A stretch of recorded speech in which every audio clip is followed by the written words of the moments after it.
What's up, yo? This is the GRAK Oz Tape, where we talk about hip-hop culture, miscellaneous nonsense, and etc. I'm GRAK. I'm Oz. And let's get to it.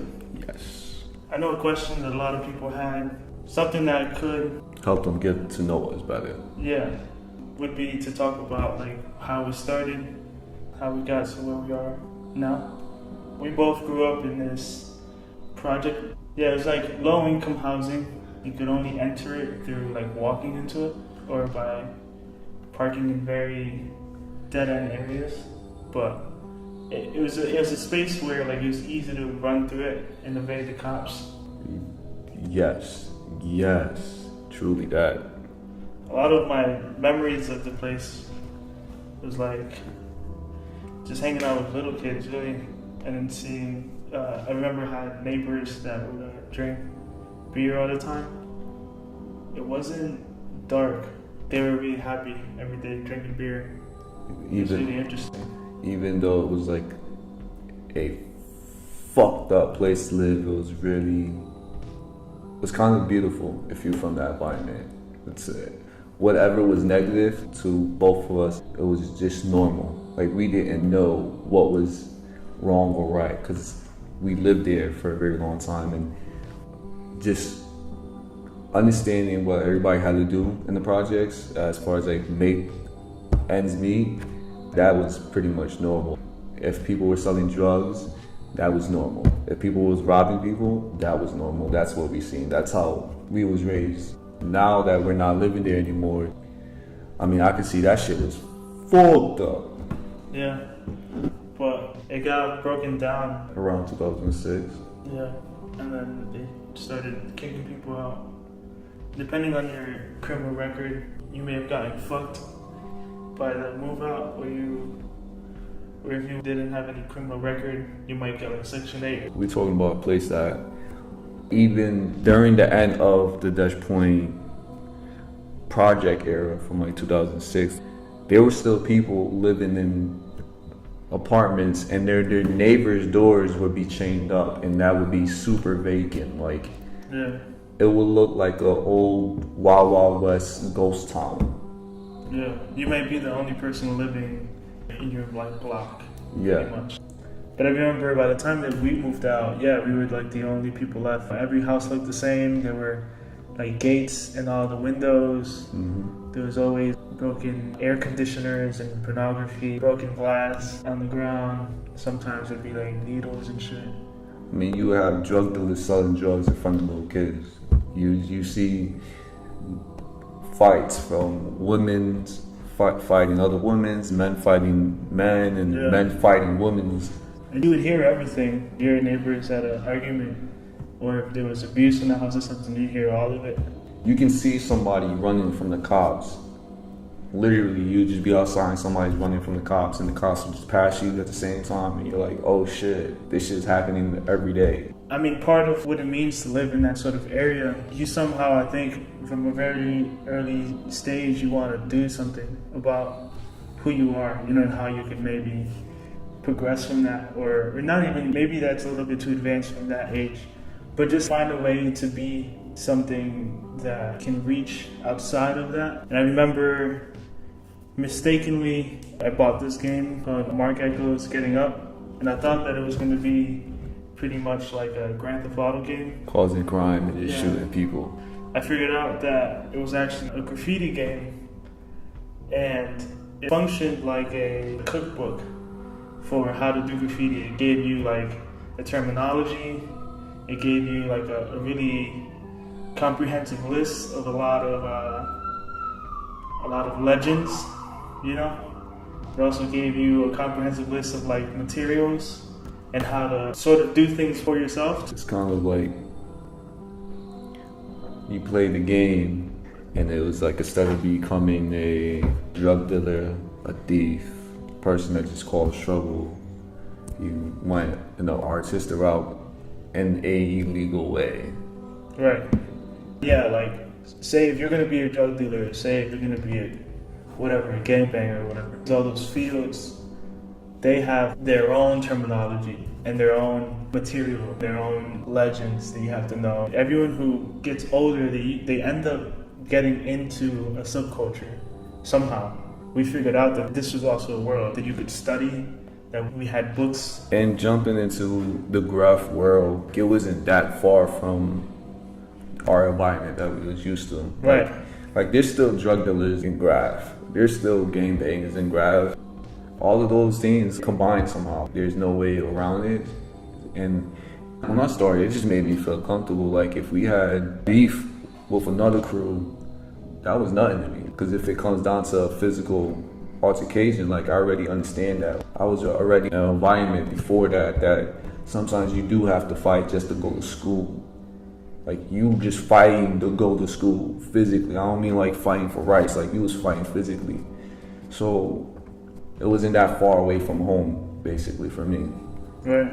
And for me as well, I mean, I was always like a good student. I found that what was interesting about graffiti is that you could really dig into researching, right? That was like a real essential part of it. You have to like practice a lot in the sketchbooks and in the streets, but you also have to read up on who is who and what is what are the conventions in certain cities, and what's street art versus graffiti, what's bombing versus piecing, doing things that are more or less scholarly. You know, they teach you how to do it in school, but when you actually do it in real life, it makes a lot more sense, you know? It damn sure helped me just be who I am today, actually. I don't even like doing research in school, but when I was doing graph, just understanding the culture, and if I really was dedicated to doing this, like I had to do the research, I had to draw in my books, I had to watch these videos, I had to go out there and fucking write my name on shit and then watch other people look at my shit and wanted to meet me, you know, and then understanding the environment's history, like Hartford's graffiti's history. I definitely spent more time studying graph than I ever study in actual academic system, to be honest. That's just me. As I bought all these books, there's this one book called Graffiti World, right? That we both had at a certain point in time. I think you have your own copy now. I'm not sure, or maybe I think I stole it. I stole one graffiti book from a library. There's a section in the book that has the 3A crew in it, and that was really exciting because what we found out is that 3A is a Connecticut-based crew, and the leader of it, Gesser, he was actually taught by this guy named Nis, who was like at one point in time, and he's still an amazing graph writer. But when he was young, he was considered to be the best graph writer in Hartford. It was really interesting to just buy this book from Borders or Barnes and Noble, what have you. General topic, graffiti world, you know, graffiti from all around the world. And you happen to find this thing that points to someone from your local area. Definitely. And that's a big inspiration, you know, like after seeing that, we was thinking, I don't know, maybe we could be in a book like this. Seeing that one particular crew from Connecticut, and then I'm from Connecticut, and I'm putting all this time, it actually makes me feel like I can actually meet those standards and be in those graffiti books. The funny thing about it is, where we from, Dutch Point, that environment, all the young kids were drawing. So we just happened to somehow find a graph game. Like things just happen. We're like, wow, we're already drawing X-Men, Dragon Ball Z, so on and so on. Whatever kids would draw in the neighborhood, we took what we already know into something else, and now we're here. Like, I'm fucking happy for it, to be honest. Yeah. After a certain point in time, we have a crew called SAR, and that was a super toy crew. But then eventually we turned into BYC. Yeah. The premise of BYC was that there was no leaders in the crew. Everyone had to be a very unique individual. The style had to be different from everyone else in the crew, but also from everyone else in the city. Yeah. When GRAK asked me to join the crew, I kind of told him like we all have to be bosses. We all going to make our own decisions. But when it comes to super big decisions, like who else we want in the crew, that has to be a in-circle decision. It can't just be one person making those decisions. And we had dudes from different environments, man. I remember we used to joke around in your house. I call it 36 Chambers, on some Wu-Tang shit. We was sitting there with the other crewmates, and we was like, yo, we're like the fucking Wu-Tang. Like, everybody's different, everybody has their own fucking style. I'm not gonna lie to you, I felt like we the shit. And we would go to these events. There's actually a video online of us at a Mighty 4 event. Yeah. That was coordinated by the folks at Zulu Nation. Yeah. A60 chapter. It's one thing to buy a book and play a game. Then we would go to these events, and there's like real people in the graffiti world. What this culture did for me is help me communicate with just different people. Right, yeah. We should talk about what are our 3 inspirations. Not like the top 3, but whomever. You want me to go first? Yeah, sure. Well, my first person that I look up to is New. He's a dope graffiti writer, and because he was older than me and he's been in the game longer than me, there's a difference when you get knowledge from your crewmates and then you get knowledge from somebody else that's actually been there longer. The second person is one of his teammates, Wong. He knows family members, I know his people and all that, but he just his cockiness of being an asshole, and being an asshole because he wants you to be better. I really respect that and fuck with it. Like, if somebody ain't gonna be on your ass to get better, then what's the point of having that person around, right? Then my third one is an international star. His name is Banksy, and he does street art. But I was more into his stencil work.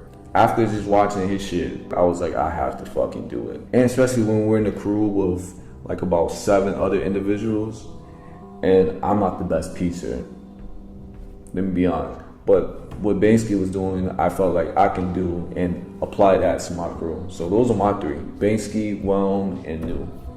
Or I guess for me, the first person would be Revs.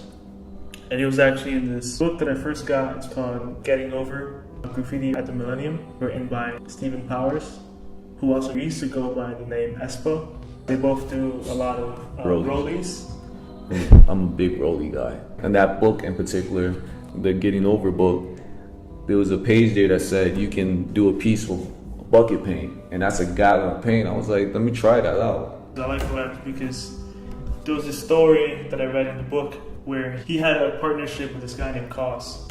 Both of them were really prolific. They did a lot of work in the New York area, a lot of like new work. Once Koss went into jail, Revs went underground and he started rolling up walls and doing diary entries. At a point in time, graffiti became such a normal thing for the people in graffiti, and doing a diary entry in a subway tunnel is completely breaking away from that traditional style. And I thought that was really interesting how someone could write something so personal but still be from this world.